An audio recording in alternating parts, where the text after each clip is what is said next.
Hello and welcome to Lights, Camera, Upkeep, the podcast about filmmaking, pop culture, and anything else we want to throw into the mix. I'm Corbin, and as always, I'm joined by Will. Hello.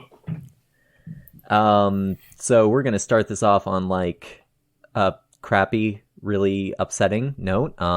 We've obviously been off from doing the podcast for a while, including putting on hiatus our only newly started Naruto podcast. This is because my wife, who was battling with late-stage breast cancer for the last 6 years, she passed away in July. So for both of us, that was a pretty big loss. For me, my life got pretty much entirely upended, and I'm now in my parents' basement, living a lot further away from Will than I used to. But you're in a parent's basement, so... I am in a parent's basement, and there's more of a similarity now. That's true. You were sticking out like a sore thumb, being a podcaster that doesn't live in their parents' basement. I was a podcaster living in my own house.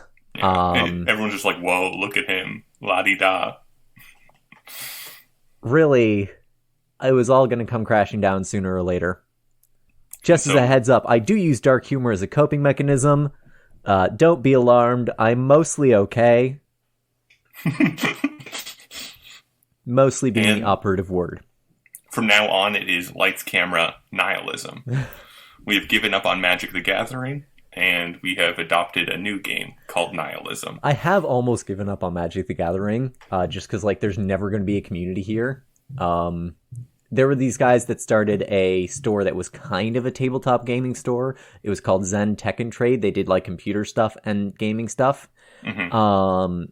And then they got robbed twice on the same day, and none of their stuff was inventoried, so they can't even claim insurance. So they're already out of business, I think. If I'm wrong, go check out Zen Tech and Trade and buy stuff from them, because they really hit a rough time, and it's the only hope of having a gaming shop here anytime soon. But basically, there's no community where I am. You're a long way away. So this could just be lights, camera, fuck it now. Yeah, I've really come to the conclusion that Magic the Gathering is a game people just like to play with friends. No one actually likes the game. They just have friends who like Magic the Gathering, and they like their friends. I think you're right. And you know what's the dumbest part? I have bought so many Commander decks since I moved back to Lindsay. Just because I took my Xbox broke, so I took all my Xbox games to the video game store, Iceman, we have here, and I traded all my video games in, and then I spent all that credit towards Magic. Yep, It's the sunken... I think this is a very prevalent thing nowadays, is the sunken cost fallacy. The whole idea that you've already put so much time and money into something that to walk away from it is ridiculous. And it happens a lot with TV shows, with card games. And I think Magic is that. We've already sunk so much time and money into that game that it feels wrong to walk away. So with us now having established how ambivalent we are towards Magic, let's start by talking about Magic.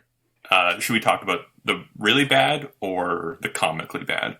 I'll let you choose, because I'll be honest, I haven't looked at one of those as much as I've looked at the other. Okay, so let's talk about Stranger Things. It's on our bingo list. It's on the bingo list, and okay, we got a perfect storm of a crossover of two things we have shit on and complained about on this podcast ad nauseum, and they're crossing over at just the right time for me to feel like I can come back to doing the podcast again. So I think it needed to be talked about. Yeah, and we've made jokes that Wizards of the Coast listens to our podcast. This makes it feel real. Well, okay, think about this. The first one they did was Walking Dead, okay? The second one they did was Godzilla. And the third one is Stranger Things. I just gotta say, if the next one is Witcher... Then we know. Then we start sending them angry letters saying, pay us for our ideas, damn it. Or also take the good ideas. How basic bitches we are. Okay, to be fair, actually, Godzilla has never been that popular in the cultural zeitgeist. even the most recent one, Godzilla vs. Kong, yeah, it was pretty popular, especially during a time when no one could go to movie theaters, but, like, it's not something everyone talks about all the time.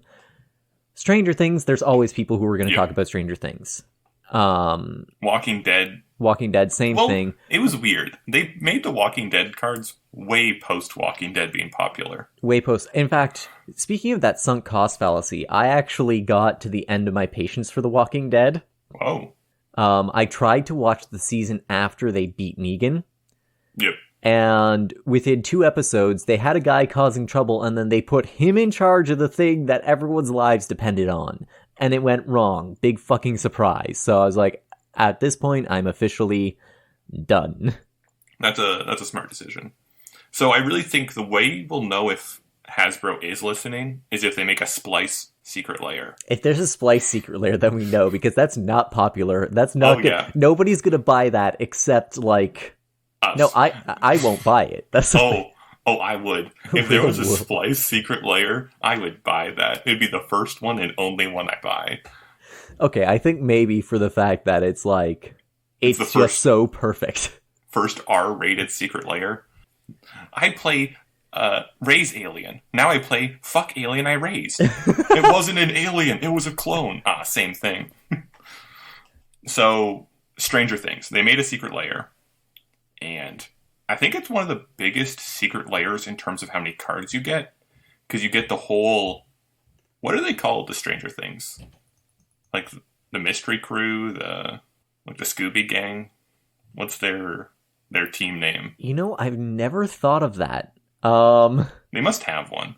Like, they are a D&D party. What's the town they're from? It's probably something like that. Shit, I don't even remember the name of the town. I don't think it matters. Yeah, but it's like a big one, because you get all of the main boys. So I think that's like 5 of them, right? There's 5 main boys. Yeah. You get Max, which is like the ginger girl that they added, and you get Hopper, and you also get the Mind Flayer. So I think you're getting like 8 cards. It is 8 cards plus a clue token. And you also get a special card that gets added, which is the Laboratory. So you're getting 9 cards and a clue. That's a lot. Most of the secret layers are usually like 5 cards. So you do get a lot of cards. And they're all original cards. So this is the same controversy that people had with Walking Dead, where it's like, you can't print original cards in a thing that's only sold by Wizards. And it's really expensive and not available really in other places that's not America. Yeah, like it's $40 US for this, but then I would also have to pay shipping because they don't offer free shipping outside of America. Yeah, it's like $20 I think for shipping. And then there would probably be import duties on that. Yeah, and they're going to be curled, so you're getting. And they're going to be well. I said $40 for the non-foil. It's $50 US for the foil. Don't you love that they have to sell non-foil versions now? Because I found people really don't like foils anymore. Even when I'm looking at prices on sites, foil is almost always cheaper. Yep. It's also because they print way more foils now because of all the collector boosters, collector boosters, X-rated collector boosters, all the different products.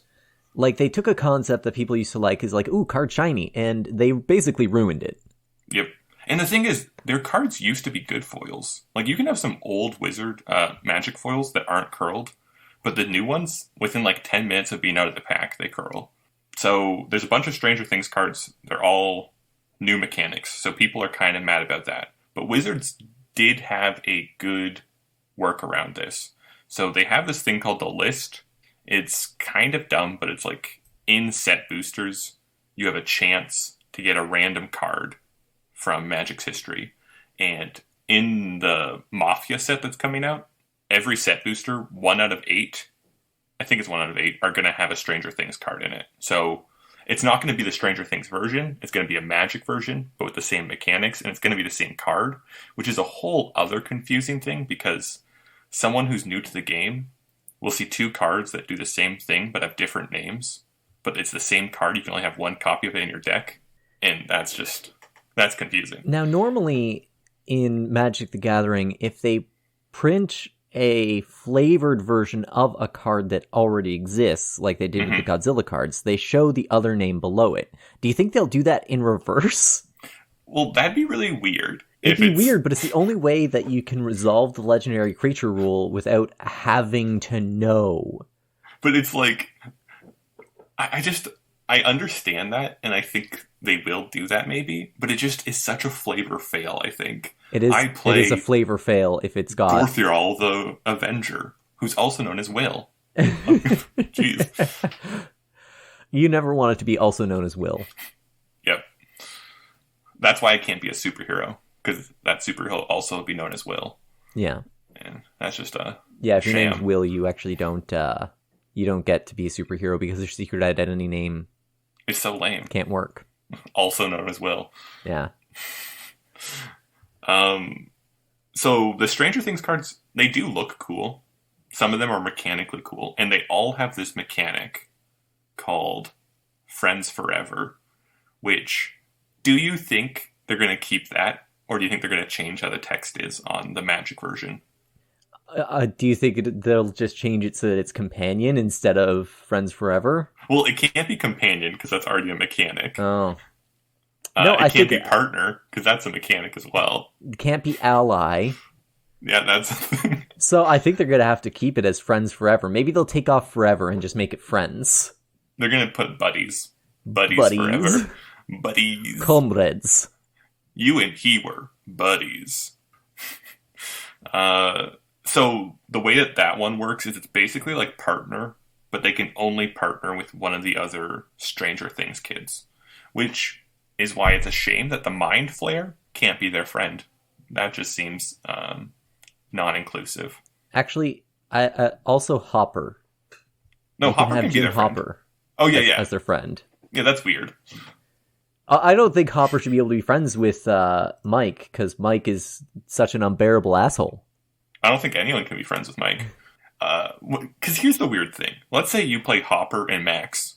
So your duo, who are apparently friends forever, is in his late 40s man and a 14-year-old girl. That just seems weird.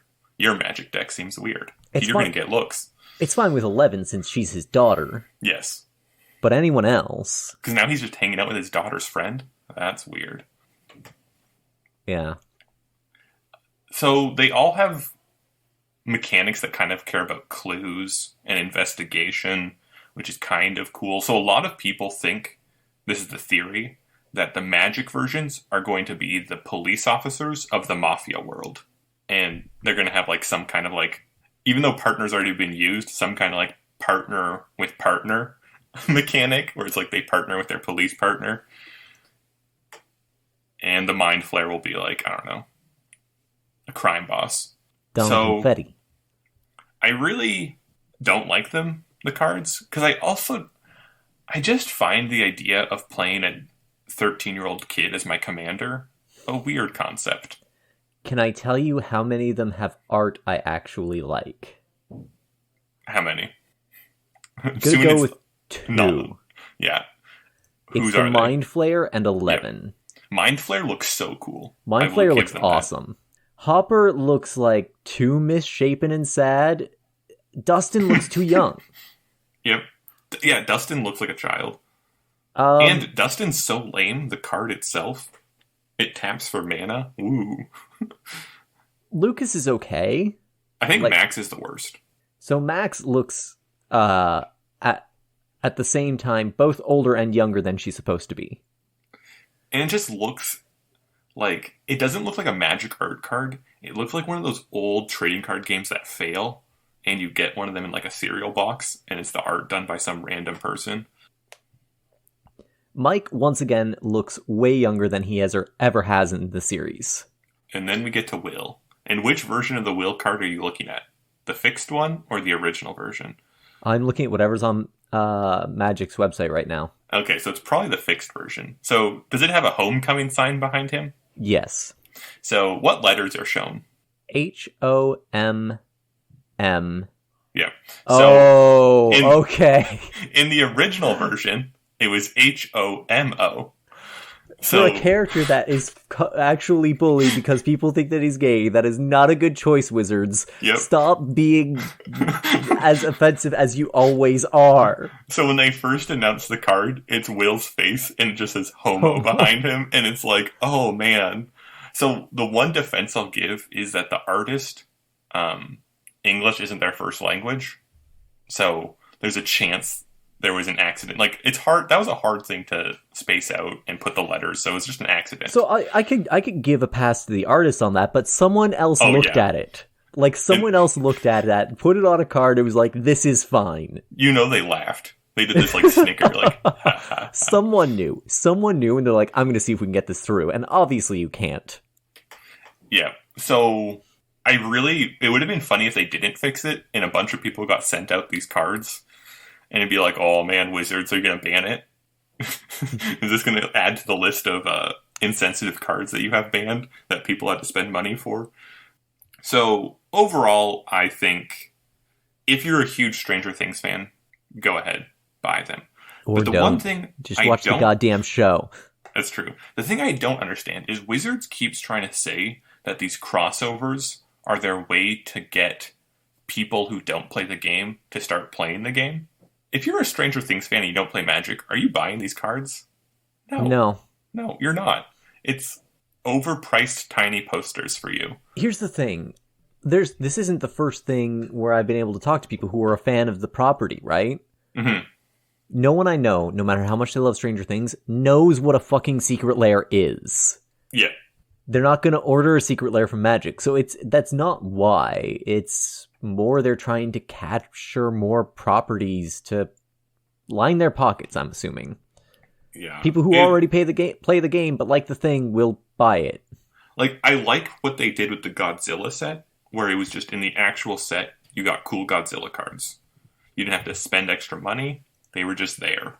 And it's the same thing they're doing with their new thing, which is Dracula, which I think is really cool. Like, the Dracula cards look awesome. They're very on theme for vampire, but you don't have to go out and buy a special product to get them. They're just in the set. Yeah, that's like 100% a solid choice. Like, I don't mind things being reflavored for Dracula. Mm-hmm. And the Dracula cards look really cool. I don't know if you've looked at some of the art for them. I've only seen like one. They are quite nice. And it's a vampire set. Dracula's obviously a very big proponent in vampire mythology. Essentially, most vampire stuff is based off of Dracula. Yeah, no matter how wrong they get it, they took something from Dracula. Yes. So look at you, Twilight. Wait till they do the Twilight. Oh no. So Twilight fans already ruined Comic-Con. We don't need them in Magic, ruining it more than it already has been ruined by Magic fans. Yeah, so overall, I think I'm okay with Wizards making cards that are themed off of products, because I'm not going to buy them. I do think it's slightly predatory to have new cards locked behind this kind of stuff and have it being only sold by Wizards. I think if this was a product you could go pick up at your game store, that'd be awesome. But the fact that you can only buy it from Wizards is problematic. Yes, I have said on several occasions, Wizards doesn't give a fuck about stores. It's true. Apparently, mostly because they have Arena. So they've got a digital play space that they're slowly trying to migrate everyone to. So one thing they did that was kind of skeezy. So when they sold Adventure of the Forgotten Realms pre-release kits to stores, they had tinier boxes that was a certain price. And then when they sent out the next set of Innistrad, the boxes were slightly bigger. And it was the same amount, or it was like the same price, but less boxes. So a lot of stores assumed that it was 2 inside or something kind of thing. Like, that's how it's packaged. But Wizards was actually just trying to, like, trick stores into, like, not getting enough pre-release kits, but spending as much money, which is pretty... Yeah, I know the process for running a pre-release. I've run a few. That's fucking awful. Right? Because your distributor also might not know, because they know, oh, we're getting this many cases and we can send this store this many cases. Yep. They count by case. They don't count by individual sets. So you could end up pre-selling pre-releases, and you're fucked. Yeah. Luckily, it was like the first real one post-COVID, so there wasn't a lot of people going still. Man. Yeah, I'd have to go pretty far out of my way to go to a pre-release at this juncture. Yeah, I went to the Midnight Hunt one. It was fun. I did have fun, but it's so weird playing Magic with people when you haven't played it in a while. So it's just like kind of like it was like a fish out of water experience. Yeah, I can certainly imagine that. All I'll say about Magic right now is I still love it, but I'm probably not going to play it for a while. I'll probably just watch people play Modern. You've never really watched people play Magic, have you? So you're just completely out of the business. I've gotten a little bit actually recently into watching some high level tournament play. Yeah, only a little bit though. It could be fun, and then I've seen some of the gameplay interactions and judge calls that have caused Wizards to change rule wordings. Yeah, one was just a really bad judge call. I love watching really old Magic tournament stuff because, like, Magic was the Wild West in the past. Like, cheating was acceptable almost, as long as you didn't get caught. And, like, one of the big guys in Magic was a huge cheater, and everyone knew he was a cheater. And during, like, I think it was the World's Tournament, he got caught cheating. And it was like, they almost tried to do it like WWE. Like, he's the villain. He's the foil kind of thing, and tried to like really blow up the fact that he was a cheater as if it was a good thing for the game. Real weird. That is real weird. But we're going to move away from Magic now. Yep. Forever. Forever. We're done. We're done. Upkeep is nihilism. We will never mention Magic again. It's now lights, camera, fuck it. Lights, camera, fuck it. Lights, camera, fuck it. Okay. Coming soon to Apple Podcasts. I finally got that shit sorted out. So it's spooky season. If I am on the ball enough, which is a big if, this episode's going to come out on Halloween, because we don't have a schedule right now. We won't for a while. My life's still going to be messy. But, and I believe both of us have done a horror movie a day approach to Halloween.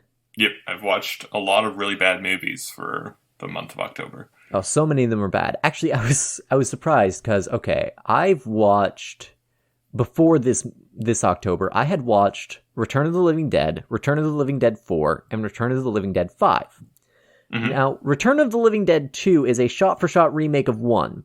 No one really knows why they made it. And if you're not familiar with Return of the Living Dead, by the way, they're all bad movies. Most zombie movies are. Oh, these ones are particularly bad. It's almost horror comedy. And a touch of just like senseless amounts of nudity. Okay. That's the fuck it part. However, Return of the Living Dead 3 actually now kind of holds a special place for me. Because the whole thing is that this guy has his girlfriend, dies in a motorcycle accident. So he takes her to this government facility his dad works at, uses the zombie smoke to revive her.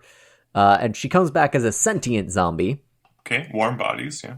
Which can happen in Return of the Living Dead, but she still craves brains and everything.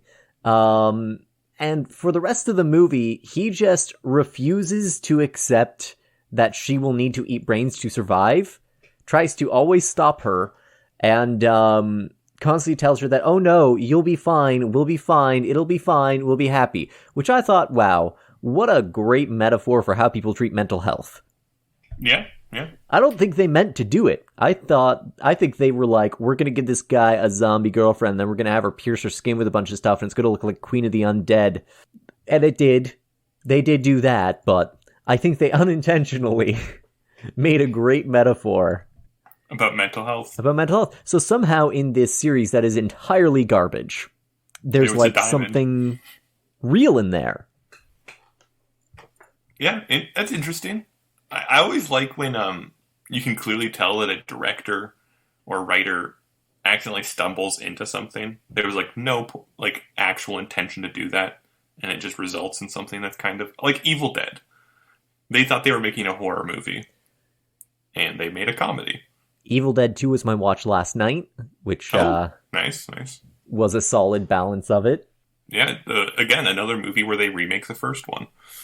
Not shot for shot, but... Not shot for shot, but you basically get the first one if you watch the second one, which is a wonderful treat. I think Evil Dead 2 is high up on my list of favorite horror movies. I can't rank them. Yeah.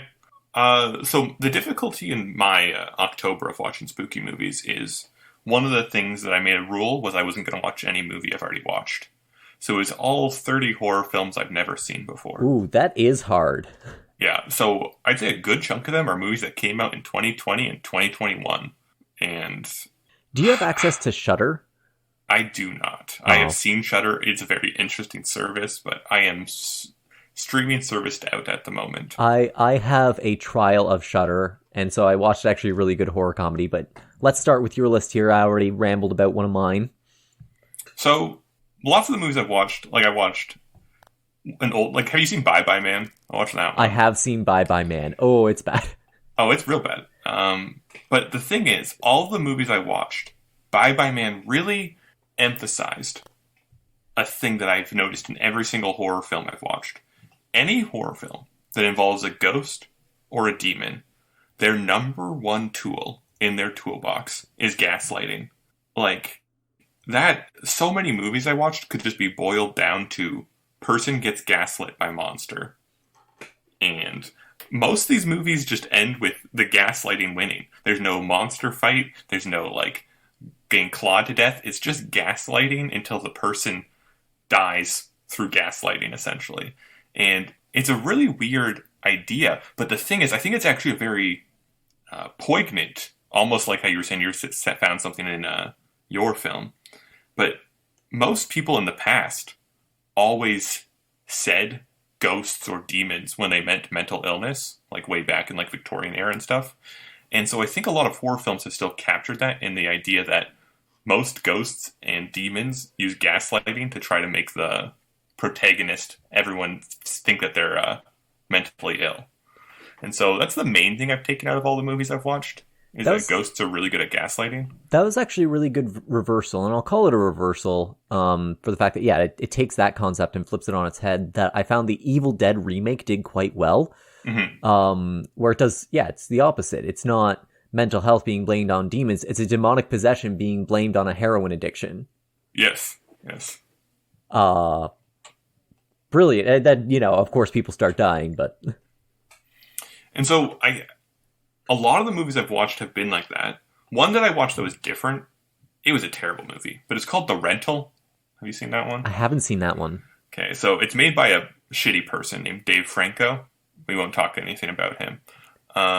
But it's about 4 people that go to a bed and breakfast. I said bread and breakfast there, but that's not having done a podcast for a while, You fumble on your words. So they go to a bed and breakfast, and then weird stuff starts happening.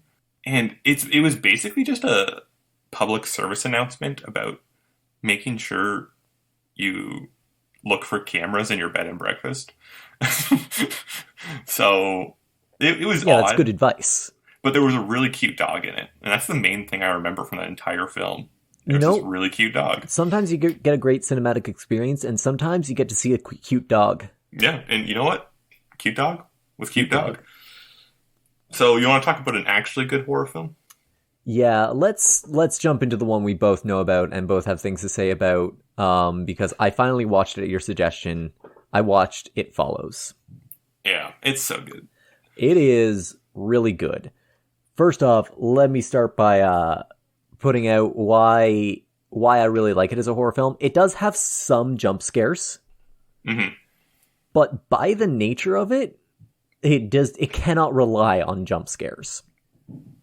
So for those of you unfamiliar with the concept of It Follows, is there's a sexually transmitted disease that if you get it, you will be followed by a monster that can shapeshift, and it will only walk until it kills you. Yep. And it only chases one person at a time, so the only way you can stop it is to go pass it on to someone else and hope they survive for a while, and, then you get some time. Which will come back to, I have the perfect solution. But anyways. Airplanes. You're not wrong, that's part of it. So. An air flight steward. That's actually my answer. It's either a flight attendant or a pilot.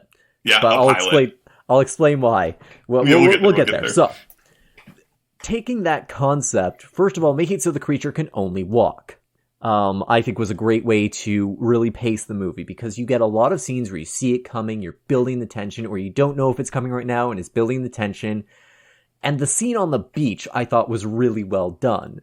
Because even before you see, there's a character, sorry, I'm going to spoil one of the best scenes in the movie, but you're still going to enjoy it. One of the characters in the movie, the thing has taken its shape, and you could see it. You could see her walking up behind. And even before it does the thing where it cuts over to show that she's also in the water, I'm like, she's just walking straight ahead. That's the monster, isn't it? And it was, but that didn't ruin the experience. So it did a really good job of building tension. It did a great job of being character-driven. And it took the rule that horror movies have of if you have sex, you die.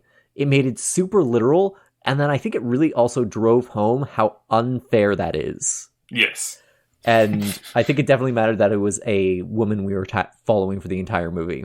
Yeah, I think one of the greatest things about It Follows is the soundtrack, the score, primarily. Because the score just builds the tension, too. Because it starts to, build up. And there is a moment in every scene in It Follows where you just quickly scope the screen to see if you can see the monster. And then the music slowly builds up and it comes closer and closer. And even though most of the times the monster never catches them, it's just this, slow dread of it continually gaining up on them. That's really built upon the 80s synth John Carpenter style score. Okay, I've already forgotten the name of the one guy, though. The one guy who wants to fuck the main character the entire movie and keeps trying to use the monster as an excuse. I don't know names. But he's just the worst. Can we just put that out there? He's the worst. Yeah, so it kind of just shines a light on, it's essentially uses monsters and STDs just to talk about teens and sexuality, really, and that kind of stuff. And it does it in really great way, because often horror films throughout all of time have been a way to talk about topics or things going in the world that are hard to talk about, Night of the Living Dead. No, Dawn of the Dead is about communism, right, or capitalism, the Romero one. I think it's about capitalism, and it's also about basically the racism and the dissolution, and the fact that that America was basically acting as a police state at that point, still is, but not quite in the same way. Yeah. So that's the great thing about horror films is that they can take these topics that let's say you went and you looked at your movies that are playing at your theater that night, and you see a movie that's talking about a really depressing topic, comedy, and a horror film. And you're like, well, I don't want to watch the thing about that depressing topic. So you choose the horror film. But then the horror film ends up talking and kind of shining a light on whatever that topic is, just through its own light. It usually makes a monster out of a abstract concept. I can absolutely say that watching horror movies has been one of the better things I've done for my mental health over the past few months. Yeah. Which is why I took that trial of Shudder, so I could just really, really enjoy watching a lot of horror movies. But yeah, watch the movie yourself, but I thought it did a great job of exploring the topics of teens and sexuality, the double standards between men and women. It shines a light on the whole friend zone concept, because, oh my god, the guy almost literally says, well, why would you have sex with someone else when I've been nice to you for so long? He doesn't quite say that, but he really heavily implies it. Yeah. One of my favorite things about It Follows is, and I'll ask this question to you, what time period does it take place in? Yeah, see, you can't I can't tell you. I think people have cell phones. The cars are kind of older. They have things that are more advanced than cell phones. She has that weird little the compact mirror thing. Yeah. So I think it takes place in the future, but it also could take place in an alternate present or alternate past kind of thing, which allows it, I feel, to not feel dated. I feel like you can watch that movie I think it's already been 8 years since it came out, right? Pretty sure 20 years from now, go watch that movie and be like, yep. Yeah, and so I think it feels right. And because they don't really use a lot, if any, special effects, and the special effects they use are very simple or practical, it won't even look bad. Like, I genuinely think that's a movie that will just, you can watch it in 20 years and it will still stand up. Yeah, I think it's one of the ones that will stand the test of time and in the future will be considered one of the horror classics. Yeah, which is why I actually recently watched a movie that was a complete ripoff of it. It was called Head Count. It's on Amazon Prime, and it's the same idea of a shapeshifter creature, but it's not like a sexually transmitted. It's more about just like teenagers being non-inclusive of other teenagers. And it was good, but you could clearly tell that they were trying to do It Follows, but weren't skilled enough to do It Follows. So let's hear about this pilot. Okay, scheme. so here's why what you're going to do is I'm going to lay out the rules that benefit you this way. Here's why what you're going to do is fuck a pilot or a flight attendant. There's basically two big reasons. First of all, distance. So the creature only walks. Now, it will walk anywhere and it will walk constantly. But the farther you travel or the farther the person you have sex with travels, the more the creature has to walk. And if it has to walk across the goddamn Atlantic, it's going to slow down. So, benefit number one to you having sex with the pilot or the flight attendant, whichever you find, whichever catches your fancy, whatever your fantasy or kink is, I won't judge. Maybe it's both a flight attendant and a pilot at the same time. I don't know what the creature does then. What does the creature do with threesomes, Will? Let's talk about this. So, I assume...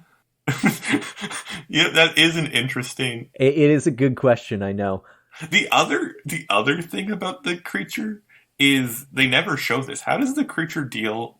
Like, does the creature not view gay sex as sex? Is the creature a homophobe? Yes, we never actually engage with non-heterosexual sex in the movie, which I think was kind of a failing, or maybe a missed opportunity. Not a failing, but a missed opportunity. So we don't know. Because, like, at what point during the intercourse? Shit. Sorry? Is the creature there? No, the creature's not here. Just my need to constantly fiddle with things. Yeah. So, at what point during the intercourse does the curse get transitioned over? Like, they don't put that either. I have to assume that it's at the point that the person giving the curse orgasms. That's the only way I can figure that it would be able to be universal. Okay. Yeah. And it's a moment of intense mental and emotional feeling. So you know what? Then a homophobe. In that case, the creature would not be a homophobe, yes. So I guess the answer for the threesome is, who are you in closest contact to when you climax? Or does it, like, split between the two? Like, it's going to kill two people now. Just like, you got a group discount. So, yeah, if you sleep with the pilot. And so what's the second reason? Are you going to make an assumption about pilots? Is that what we're I'm not going to make an assumption about all pilots and flight attendants. I'm saying if I can meet a pilot or flight attendant in a bar and sleep with them on the same night, there's a pretty good likelihood that they're going to do it with someone else and that person will be far away. Wait. No, here's what you actually have to do. You have to sleep with a pilot that will only ever sleep with you. Because you'll add time by doing the pilot thing. If you sleep with the pilot and then they go sleep with someone in, like, let's say, London, England, eventually that the creature will go kill that person. Right. And then come back. Here's the part you're missing, right? Yeah. They still have to kill the pilot before... The creature still has to kill the pilot before they engage. Oh, you're right. I forgot and it's like a pilot, list. After that other person gets killed, that pilot is probably going to have sex again. You're right. We need a slutty pilot. And they have such a head start. They could be anywhere in the world unless they just happen to be in the same place as the person that they passed it on to, and the creature gets them both at once. In which case, at least I'll be vigilant enough that I'll kind of see it coming. So I'm just hoping that the pilot gets laid more than I do. At what point do you think that the monster just shrugs its shoulders and says, you know what? I made this arbitrary rule. I can break this arbitrary rule. This is not fair. My curse was created before planes existed. This is ridiculous. What am I supposed to do? Also, there is the advantage that, like, we live in Canada. The space between two cities is pretty significant. If you're walking, like, to walk, I could drive from here to your place in a day. It would take several days to walk that, even if you're walking constantly. Yeah, people just didn't leave their city enough. And that's what the movie's about. Nationalism and city pride and the dangers of it. Yeah, really, you gotta be, like, very diverse and welcoming in your sexual partners. That's... Yep. So, my favorite scene in It Follows is when she's at the school and the old lady. I think the old lady following her is such a good one, because it was the first time, I think, where they have it be something that just stands out. Because there's something creepy about it blending in, but there's also something creepy about this thing that no one else can see that just stands out, really, walking towards you. I agree. The school was a really good scene. I like the beach scene a little bit better, so that's my favorite. Yeah. But, like, the school one with the old lady definitely also hit. I also think one of the great things about it is the main character is really likable. She's just a likable main character. But she's not, like... Sometimes main characters in horror films are either terrible people, or they think they're, like, the reincarnation of Christ kind of thing. And she was just, like, a normal person, which was refreshing.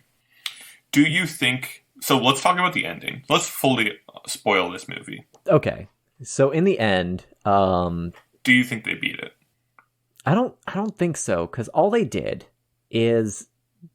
Okay, so she fucks the friend zone guy. Yep. So, like, good news, he has the curse. Yes. And, she basically, like, stays with him, which I guess means she also gets an early warning system. But also, I feel like is shit for her character, because, like, she deserves better. Yes. Than, meh, but sleep with me. And like, don't they electrocute it or something? They electrocute it, but it doesn't do anything. Yeah. Yeah. I thought they did something they thought maybe fixed it. No, well, they do the big showdown at the pool. They shoot it, and then it just clearly still coming. So then they have sex, and then he goes and he buys a prostitute. Oh, yeah, they just do the deed of prostitution. Killing a bunch of prostitutes. That seems real wrong. Yeah, you're just going to kill a prostitute. Because here's the thing. Even if you're like, oh, well, the prostitute will have sex with other people. Yeah, but not that many. Well, yeah. Like, there is a limited pool of Johns. Doesn't she also just pass it to the one person? And then they're the next one to have to pass it on? Yeah, she has sex with the friend zone guy, and then he goes and picks up a prostitute. So depending on how quickly the and monster it's in the same moves, city, so like it could be very quick. Yeah. It was a bad plan. It's a bad plan. The flight attendant plan, much better. Yeah. Or why don't you also just go on a plane? Go to Australia. Time out how long it takes to walk from Australia to... You know what? If nothing else, you could like put that factoid on the internet. It takes this long to walk from this place to Australia in a straight line. Yeah, that's when someone does the sleeping with pilot plan, but they live in somewhere in Asia, because there's this one plane trip in Asia that takes 1 minute and 30 seconds. It's the shortest flight in the world, and it's 1 minute and 30 seconds, and that one's just not going to help you out. No. Well, no, you want someone who flies international. Yeah. And you probably... Before you sleep with the pilot. You probably want someone in North America, because they're more likely to pursue sex in other countries. Yep. You're in the bar and you're like, domestic or international? What? Do you fly domestic or international? Domestic? Ah, never mind. Never mind. See ya. Get out of here. I work for Hooters Airline. What? Hooters Airline? No thanks. Did you know that Hooters had an airline? I didn't know Hooters had an airline. Yeah, it went down, but it was only domestic flights, and it was a fixed flat rate. I mean, that doesn't sound so bad for, like... Yeah, and they were cheap. They were cheap flights. Yeah. Cheap airline? Apparently, Myrtle Beach, they were very thankful of Hooters Airline. It was the only reason people went there.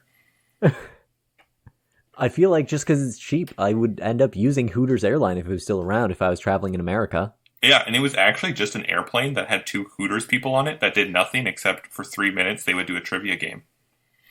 Yeah, it was basically just a normal airplane. It's the weirdest thing ever. So, horror films are coming to a close. Are you going to continue to watch some horror films in November? I'm going to continue watching, well, at least through Halloween, but probably through November too. I've always liked horror films. I've always watched a lot of them. So I'll keep going. Yeah. What I'm going to do for November is when I watch a movie, whoever I'm watching the movie with will pick an actor from that movie.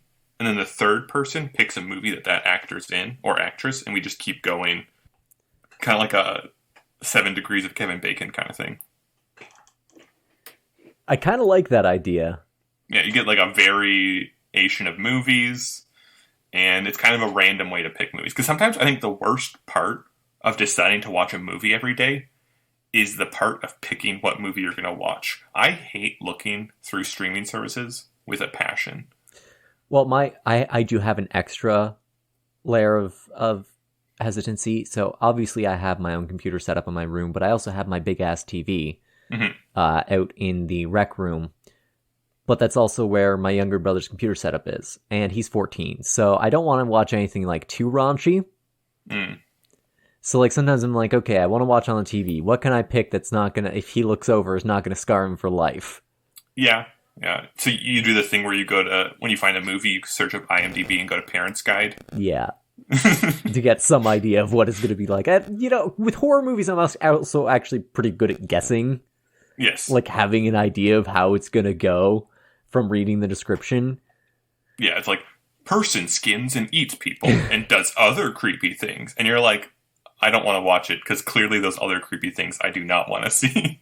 This one's rated R. You say it's all about teens. Well, there's going to be some fucking in that. Yep. This movie's called Human Centipede. I feel like that's fine. So there was a non-horror movie. Okay, let's do something else on our bingo list here for a second. I was going to go to one thing, but I'll go to another. I watched a movie in theaters. Do you know what movie I watched in theaters? In theaters? In theaters. I assume a Marvel movie? Yeah, I watched Venom 2 in theater. Oh, how was that? At this point, I assume the entire internet is aware of the end credits scene. Oh, what's the end credits scene? Well, I would just like to first of all say that I called it well before the No Way Home trailer, which I have some thoughts on that.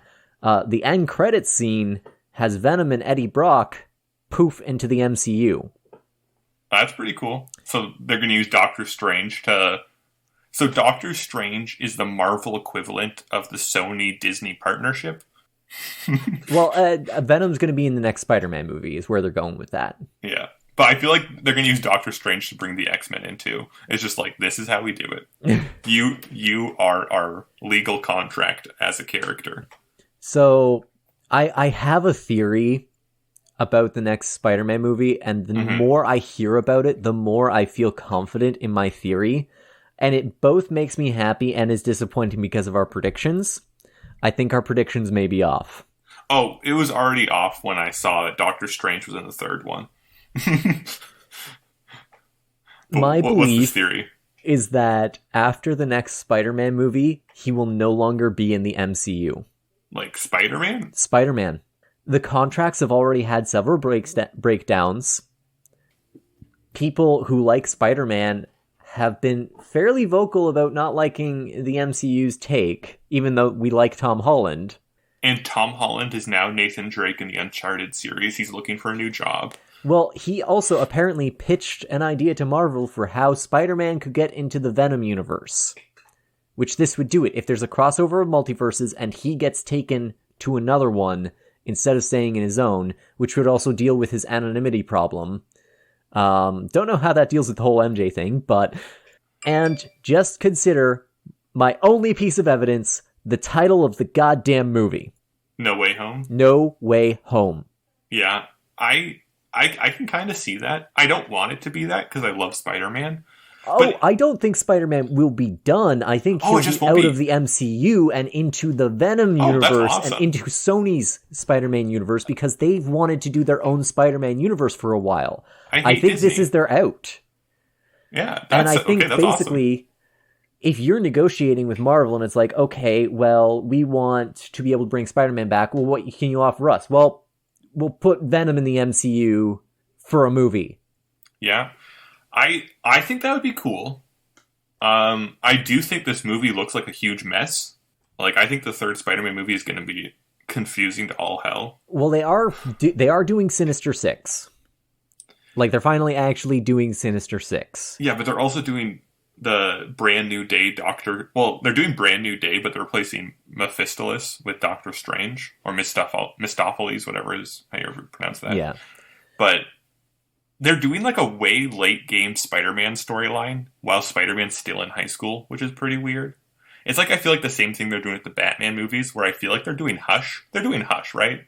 We guessed this way back. It looks like they're doing... Like, I read Hush recently, Yeah. and I'm like, oh, man, they're doing Hush. Which is so weird, because Hush is, like, late game. The twist of Hush... And yes, first of all, Hush is a very late Batman story.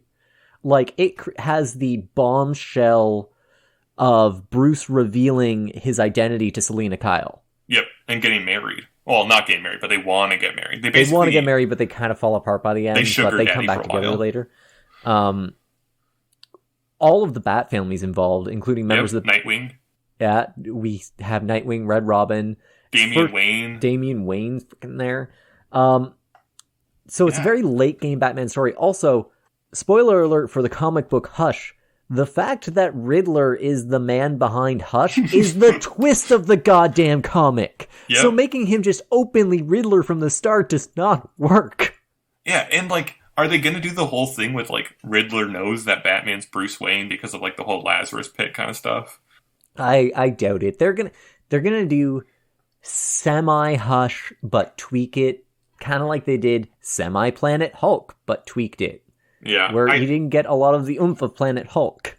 It's really weird. Essentially, I think what happened was they knew they wanted Riddler in their movie, right? And someone on their team searched up Riddler Batman, saw a picture of him as Hush, and was like, oh man, that looks way cooler than a guy in green spandex. Let's do this. Like, looked up best Riddler stories in Batman, which Hush is one of those. Or they just searched up best Batman storyline. Hush popped up. Which Hush is up there. Like, lots of people like Hush, and for good reason. It's a solid story. How are they going to do it? So, I haven't actually looked at the trailers that much. How established is Robert Pattinson? Like, has he been Batman for a while? So, apparently this is going to be a year 2 story. So he is somewhat established. He has his connection with the police. Mm-hmm. So he's not new on the scene. But that just seems so weird. Like, I'm curious how it turns out. But the difference, I think, between World War Hulk and this is that World War Hulk has always been kind of like a meme storyline, in my opinion. Like, it's not even really an MCU thing, because Hulk eventually comes back and kills everyone, and often they just, like, pretend it never happened. So it was fine making changes, but, like, Hush, I feel like, is a big cornerstone of, like, old Batman realizing that he's human. Essentially, it's only beat by Batman when he gets beat up by Superman kind of thing, of realizing that he's old. It has a Batman-Superman fight. How the fuck are they going to handle that? Yeah. Oh, yeah, because Superman's in Hush. Yeah, because Poison Ivy uses some kryptonite lipstick so that she can mind control Superman. How are they doing that? They're not. They're just going to cut it. I genuinely think all they did was just took what he looked like in the Hush comics, and that's it. They're just like edgy Riddler. Well, the thing is, in Hush, Riddler's the man behind Hush, but he never actually wears that outfit. Yeah. It's Bruce's childhood friend that doesn't get mentioned until this comic. Yeah. Who also gets killed, right? Yeah, as far as we know. He gets shot and falls off a bridge. You know how that goes. Yeah, but I don't think they're going to bring him back, because, like, it just, like, he wasn't very popular. How long of a list do you think it is of superhero characters? And not just superhero characters.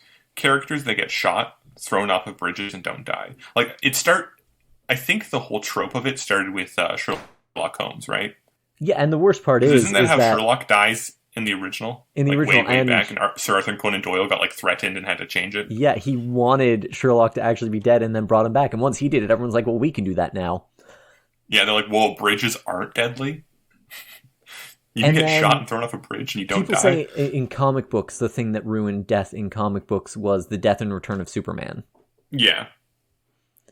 I'm not going to get too far into that, because if you go to YouTube and look up The Death and Return of Superman, there's a great video going into everything that did and why it ruined anyone dying in a comic book ever. I just think the whole idea of killing a character and then bringing them immediately back is just so lame. Stranger Things. I know Stranger Things did it, and it's Sherlock Holmes and it's Lord of the Rings, I think. Those are two of the older books that have this trope, and it's just become very popular. The funny thing is that Sherlock Holmes wasn't on purpose. The Lord of the Rings one was. Maybe Tolkien just was like, people will probably get mad at me if Gandalf stays dead. Let's just avoid the Arthur Conan Doyle part of that. Yeah, pretty much.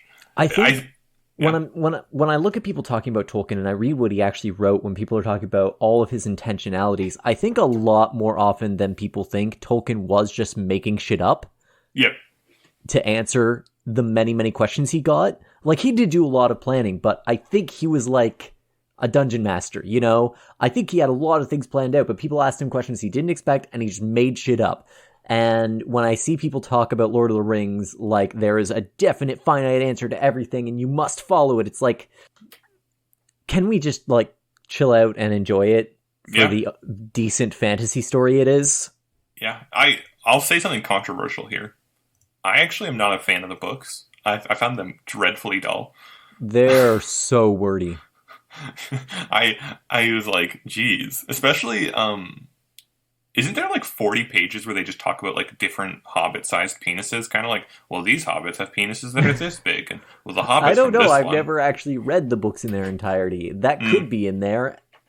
It's not, but they talk about like how different size they do. There's like 40 pages where they just talk about the history of hobbits, and I think it's the first 40 pages of Lord of the Rings, like Fellowship of the Ring. And it's the worst 40 pages to just get through. Yeah, the best Tolkien book is The Hobbit. Oh, yeah, The Hobbit is great. It doesn't give a fuck. It's like, this is a children's story. We've got hobbits, we've got dwarves, we've got dragons, we've got armies. There you go. Mm-hmm. And subtle racism. Well, there's subtle racism in all of them. Yeah. Because Tolkien was not so subtly racist. Right, so I watched Venom 2 Let There Be Carnage in theaters. I talked about my Spider-Man theory. The movie is actually decent. For the fact that you've got an end fight that is same versus same, two big CGI monsters, I could say I knew everything that was happening in the fight, so that gives you something. Woody Harrelson is not good. I didn't think he'd be, because I've seen the trailers, and it looks really cringe. The moment I saw him in the after credit scene for the first one, I was like, he's not gonna be a good Cletus Cassidy. I like Woody Harrelson in some things. This was not one of them. Comedy. I just don't know if he is a serious actor. No offense, I just think he's a really good comedic actor. They also didn't do the best with Cletus Cassidy's character. They try very hard to humanize him. Of course, he still gets eaten by the end, so... So yeah, I think if your theory's correct, I'm actually quite hopeful for the Spider-Man series. I think that they'll return... Or do you think they're going to do Spider-Man and Venom with universes and all that stuff, or just full-on Spider-Man? I think they'll have a standalone Spider-Man movie that takes place in Sony, but is still Tom Holland. That's good. But they'll be in the same universe, so like Venom will be able to show up from time to time.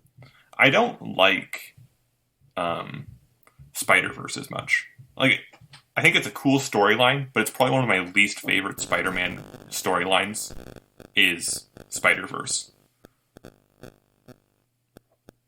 Even though the movie looks amazing? Yeah. It's fun to watch, but if I'm going to watch multiple Spider-Man things, my favorite is college year Spider-Man. College years and end of high school. But I'm going to point out a big concern I do have about No Way Home. Mm-hmm. It's going to be the Sinister Six. Three of the villains that are likely to be in the Sinister Six are from the Tobey Maguire trilogy. Yeah, because Doc Ock, Green Goblin, and it looks like Sandman. which a lot of people are like, oh, if Sam Raimi had been able to just make a Sandman one and not had to shoehorn Venom in there, it would have been a better movie. No, it wouldn't. The Sandman story still sucked. Yeah, Sandman's not I hold a whole movie by myself kind of villain. And then we have we have at least, we know for sure Electro is coming from the Amazing Spider-Man universe. Yep. And probably also Dr. Connors, the Lizard. Yep. This leaves us one spot for Venom. This means 0 of the villains in the Sinister Six have any personal connection to our main Spider-Man. No, isn't Venom going to be good? No, I don't think so. Because here's the weird thing. They always hinted at Sinister Six in the Tom Holland universe. And they hinted at people who were already there, right? Yeah, like Vulture, Vulture Scorpion. and Shocker and Scorpion. And maybe they'll do that, and maybe Venom won't be in the Sinister Six. I think what they might do is, in Deadpool, they'll do the versus thing where they fight for 5 minutes and then they become friends with Venom and Spider-Man, right? Yeah. Like in Godzilla vs. Kong and Batman vs. Superman and Deadpool 2 and... Well, I was thinking in Deadpool 2, when he makes his whole team and then they all die, right? Yeah. It's like the reference to Weapon X, right? It's a reference to the X-Force, X-Force, you. yeah. Sorry, X-Force. I think that they'll do a thing where maybe they show the Tom Holland Sinister Six, and then the other Sinister Six come, kill them, and then fight Peter Parker. That'd be funny. That'd be funny. That's actually going to segue me into, I'm going to talk about one more movie, very briefly though. Mm-hmm. There was a movie we were kind of excited for after watching the trailers, and that was The Suicide Squad. Oh, apparently it was good, wasn't it? I bought it. Yeah. I watched it. It is everything I hoped for. It looks really good. I haven't seen it yet, but it looks quite good. Basically, you're watching... Here's what you're going to really enjoy while watching. The opening sequence is great. Let's just say, okay, so the trailer clearly showed there's going to be a very wide cast. Mm-hmm. They do just kind of have that so that they can have an opening where a bunch of them die. That's quite funny. I'm not going to say what characters don't make the cut, but some characters don't make the cut. About half, actually. About half of them are dead within the opening 5 minutes. But the things you're really watching to enjoy. Margot Robbie is Harley Quinn. She still kills that role, only now it's in a good movie. I think it's one of the best casting decisions from a bad movie of all time. Like, that is Ryan Reynolds playing Deadpool in the original X-Men Wolverine Origins kind of level of great casting. You know what? Margot Robbie coming up, they're doing a remake of Tank Girl. Now, if you haven't seen Tank Girl, it's a bad movie, but it's a fun watch. I don't know if it's a bad movie. It's a great movie. Let me say this. I love Tank Girl. Yeah, I love Tank Girl. My plans this weekend for Halloween were supposed to include being Tank Girl for Halloween. Okay, I love Tank Girl. But it's not a good movie. Okay, yes. It's like Escape from New York, kind of. Bad, but good. But like Tori Petty as Tank Girl, highly enjoyable. Yes. But Margot Robbie is also going to be Tank Girl, so that is awesome. I think it's going to be really good. This is best timeline for movies. Movies for are good. Who like Tank Girl and Margot Robbie, this is the best timeline. Yes. Oh, did you know Harley Quinn animated series is coming soon? Third season? Third season? I have to watch season 2. I haven't done that yet, but I will binge it because after watching Suicide Squad, I need more Harley Quinn in my life. Harley Quinn, I think, is one of the best characters that they decided to embrace and make their own main character. Yeah. I will say this. I was never one of those people that like simped over Harley Quinn. Mm-hmm. Like a lot of people do. Because I never watched the first Suicide Squad movie, and I haven't watched Birds of Prey yet, but actually watching Margot Robbie in the role, I'm like, yeah, actually I could see what people like about Harley Quinn so much. I've heard Birds of Prey is okay. Yeah, I'll probably watch it. Anyways, back to Suicide Squad proper. There is one other thing that is the main enjoyment factor of this movie, and that is the dynamic between Idris Elba and John Cena. Yes, I assume that was great. Perfect. Because they are both, I think, great actors, great people, and they don't get to do comedy. Well, John Cena does now, but Idris Elba doesn't get to do a lot of comedy in the roles that he usually gets. So it's quite nice, I think, they're getting to embrace that side of themselves. And I think having them play off each other was such a good... King Shark is fun, but he's also... Most of his fun scenes are in the trailer. Isn't King Shark someone famous? Sylvester Stallone. Yeah. He's fun, but all of his best scenes are in the trailer. With John Cena and Idris Elba, there's so much that isn't in the trailer that even in a red band trailer you wouldn't put in. So is it what we thought it would be? Guardians of the Galaxy, but better. You know what? No. No? Oh. Keep the butt back. I'm not going to call it Guardians of the Galaxy. Okay. They kind of go for the found family ending by the end, but like, it's not that throughout. I would say that it is structurally distinct from Guardians of the Galaxy. Okay. Now, is the soundtrack great? The soundtrack is fire. Okay. I assumed so. James Gunn quite likes a good soundtrack. I watched something else recently and the soundtrack absolutely slapped, but I don't remember what it was. Oh, you know what it was? It was The Babysitter 2. Oh, man. The soundtrack for Babysitter... I watched Babysitter 2 a week ago. The soundtrack fucking slaps, right? Yeah. And when they play Killer Queen was pretty great. But my favorite is, and it's something I quite like, we've talked about this once before on the podcast. I find in movies where they insinuate that someone has sex by showing a train going through a tunnel as hilarious. And they did that through a musical scene of them dancing to a music and doing other weird stuff and innuendos, and I thought it was quite hilarious. It was great. That movie's better than it should be. That movie has, like, no reason to be as good as it is. Yep. Except that, let me maintain this, horror comedy and Samara Weaving. Great combo.